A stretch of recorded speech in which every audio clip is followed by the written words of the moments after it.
mirë se erdhe Artan, mu për Ramazan e ke dëshmu se je shkupjan. Pasi më poshtë në pjesën analizës mund të thuhen fjalë të cilat mund të keq kuptohen për qëndrimin tim personal, dëshiroj ta bëj një distinkcion në fillim si qytetar, si shkupjan dhe si shqiptar, se une e përkrahi kthimin e Artan Grubit në vend për krejt ato që mund të ndiqet duke e spjeguar edhe titullin mirë se erdhe Artan, mu për Ramazan e ke dëshmu se je shkupjan. Kthimi i Artan Grubit në vend dhe dorëzimi i tij në vendkalimin kufitar në Blace prej Kosovës sot dëshmon me krejt argumentet se është një kthim autentik dhe vendim autonom i vetë atij subjekti për kthim në derë të madhe në jetën politike në vend. Këtë argumentojmë me momentumin që e bën që ky kthim të jetë në kohën kur në vend ka gjasa të ndodhin reforma të mëdha në gjyqësor,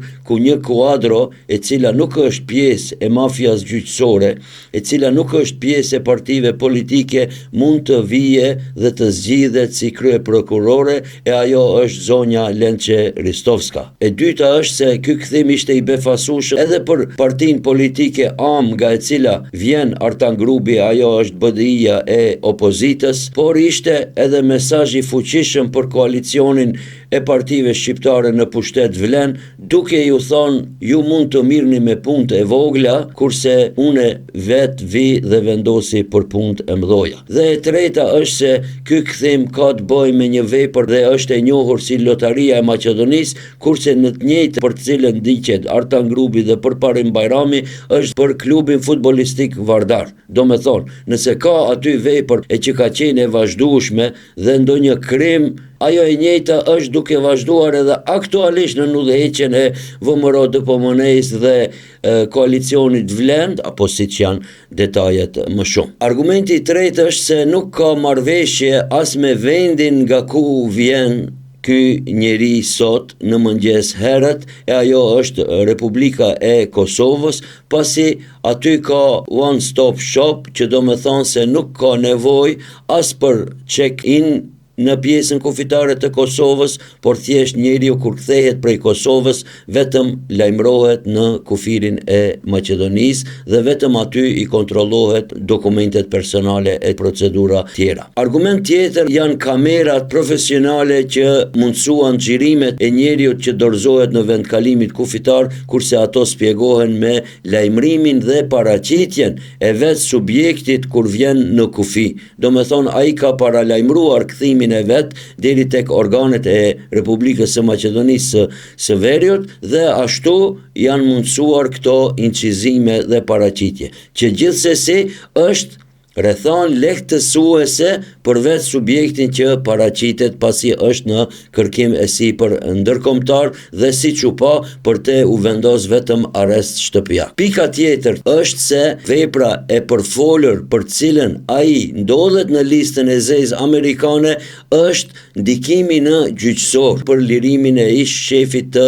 shërbimeve të Maqedonisë Mjalkov, i cili tani është qytetar i lirë dhe mund t'i ndihmoj duke ia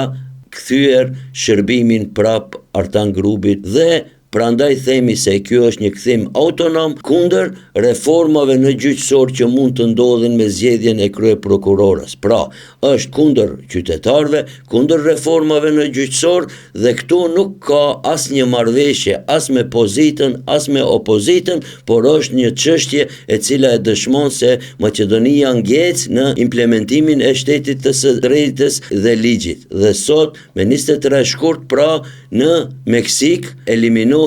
shefi i kartelit ndërkombëtar i cili është në listën e zezë amerikane, kurse në Maqedoni vetë dorëzohet një njeri tjetër i cili është në listën e zezë amerikane dhe po ashtu në të njëjtën ditë Mali Zi përparon në procesin evrointegrues. Kjo flet dhe dëshmon për atë se ku ndodhet drejtësia në Maqedoni, kurse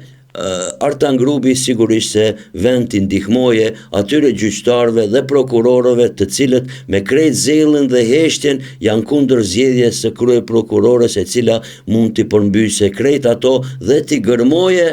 duvarat që janë me euro nëpër Maqedoni e që qytetarët nuk i din, por sigurisht më shumë i di Artan Grubi dhe Mjallkovi, të cilët janë në anën e asaj drejtësie.